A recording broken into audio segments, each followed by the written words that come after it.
We had a 9-game season, a 5-game season. Now it's the 4-game season, one at a time, and we're really looking forward to another key matchup with a team in our conference right there. We're coming off a really good win. Dallas is coming off a really good win, so it's going to be a really tough game. I've seen them play lately. They're combative. They're tough. They're making things happen. So yeah, a lot of respect for those guys, and I already know we'll have our hands full. It always is such a tough game in Dallas. Heat is always an element. But yeah, listen, this is what it's all about. I said after the last game, this is what the playoffs are all about, and these are all playoff games for us. So and we're not looking to just scrape in and stumble into the playoffs. We want to get in and get some decisive results because we want to make some noise in the playoffs. But one at a time. We have a lot of work to do. We love that we put ourselves in a good spot. 4 games to go. We're in a good position. This is what we all signed up for. We love the spot we're in. Coach, there's some fun storylines going into this one. First, Rafa messing with Texas every time he faced the Texas team. Reggie going back to his old club to face them, and then even Lawless are facing his old club. Any thoughts on those players and their stories? Well, Lawless Abubakar is one of my favorite people and professionals I've been around. And that's because I loved him as a person, and I appreciate so much of how he played the game. So we stay in touch. It'll be nice to see him. And there's a lot of love for Lawless Abubakar from this entire team and fan base.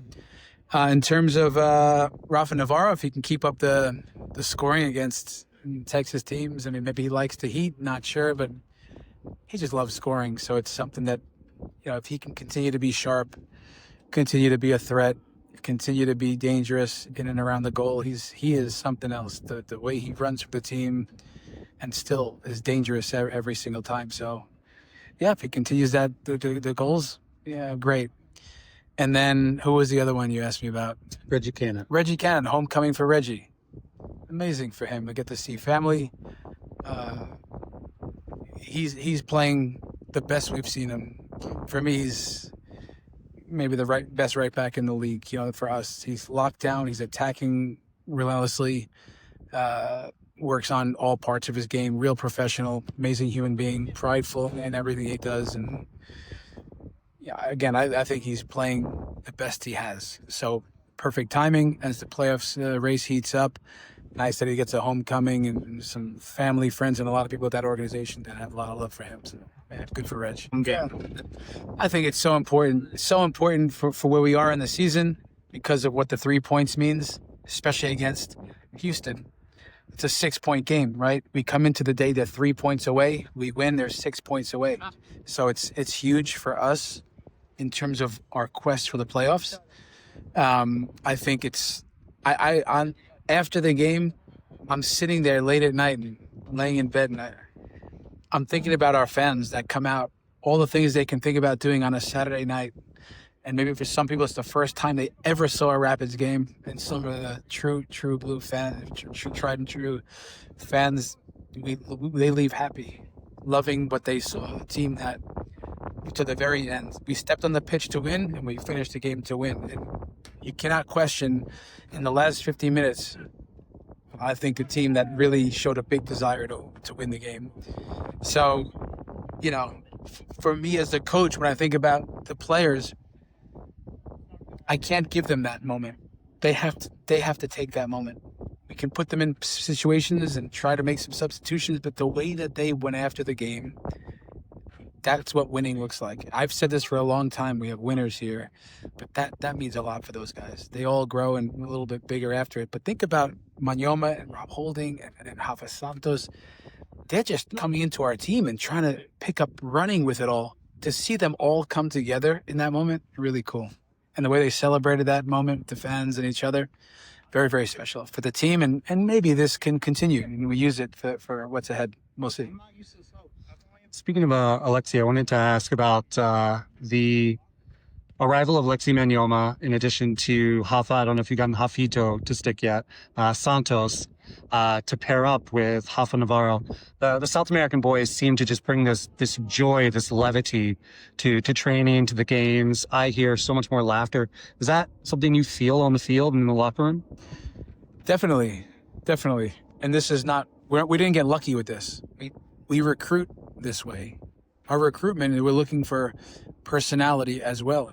So when we get references about these players, we're asking certain questions. When we Zoom with these players, we're trying to get to know the person behind the player, trying to understand the personality that the person has. So you can see a big smile on the Zoom with Manyoma. You knew he had big self-belief, but personality, creativity in the way he plays. He's a team guy, counter presses the way he did in this game, his own 18 to help get the goal at the other end. Like, when you think about Rafa Santos, for sure, you get to see the creativity and desire he has to attack, and he just runs out of gas sometimes because he's running up and back. But he's a guy that I think needed some direction and some love too, because he's told me he loves how it feels here. And guys like Noah Cobb, who've added to the team, said that he loves being here. I said, why? I can tell you, I love the environment, but I love coming to work every day. It's a big compliment to us. We try to create this environment for guys to not just have fun, but this is how they can be the best version of themselves. Rob Holding, you can see that he's added a maturity, experience, but there's no question he's been at a high level. You can see the demands he puts on himself, the team, with him and Maxu moving the line, all the little details that we ask, defending outside the box, moving the line, shifting and being ball-oriented. He's right up to speed with it. He says in many ways at Arsenal and with Arteta, we do a lot of this stuff, so it translates. But there's been all those guys who contributed to the maybe resurgence of this energy and inner belief that we can win and beat anybody. Chris, how important is for you guys to face two teams like Real Salt Lake and FC Dallas, some of the teams that are there on the fight? They're right there. This is it's playoff time, and it's designed that way. You play the Western Conference teams towards the end of the year. So this is, of course, it works out this way. Obviously, each game has something a little bit different. You could throw Minnesota in there too. Minnesota is already in the playoffs, but the Western Conference opponent, and then you throw LAFC. It's great. This is again. I know that this time of year, in my entire career as a coach and a player, I've always been fortunate to be in these moments. Like, I'm not eliminated mathematically from these situations where everything's on the line. This is what the kids dream about when they are the 10-year-old self, right? It was always Chris steps up to the spot. He's the fifth shooter. If he scores, they win. If he misses, they lose.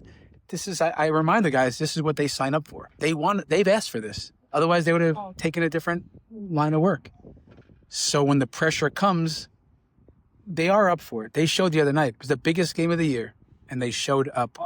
And shows we're up for the fight. So yes, to do it with Dallas right there in the standings, to then have to Rocky Mountain Cup on the line, it's perfect. We love it.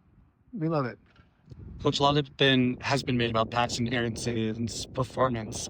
Eye test shows that Paxton's presence is also elevating Cole Bassett's performance. Are you seeing something similar?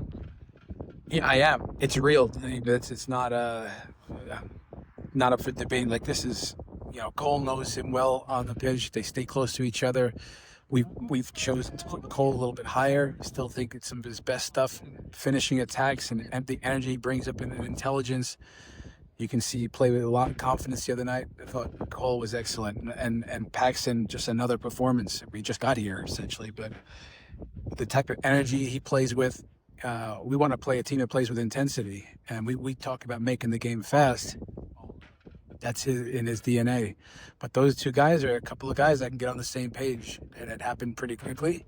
They've been around each other before in this game. So, yeah, it's good to see Paxten really showing his stuff. He's excellent, and he's excellent for us. He's all the things that we want in an attacking player up there. So energetic, even against the ball. You can see how many times he affects things. And in a mid block the other night, we barely got played through. He was excellent. And Cole, it was great to see him have that performance. I think it was important for him. It was important for the team. Seeing Cole get a goal there too, a decisive goal, was great. Do you have any special point that you have to change playing away after the Galaxy and the Sporting Kansas? Yeah, I'm not gonna say too much right now, but yes, we have to shift our mentality. And understand, not just understand, but execute what going on the road is all about. And there's some different things. Some of it's not so much, for me, there's controllables. We can have a different mindset, mentality going on the road. With the ball, against the ball, where we pick up decisions, we have to shift our mentality in a different way if we're going to get results on the road, because we're good enough to do it. We did it in places like Seattle and some places where we really show up in Houston. It's just getting out of being more consistent. There's something you're addressing that this week. All right. Thanks, Coach.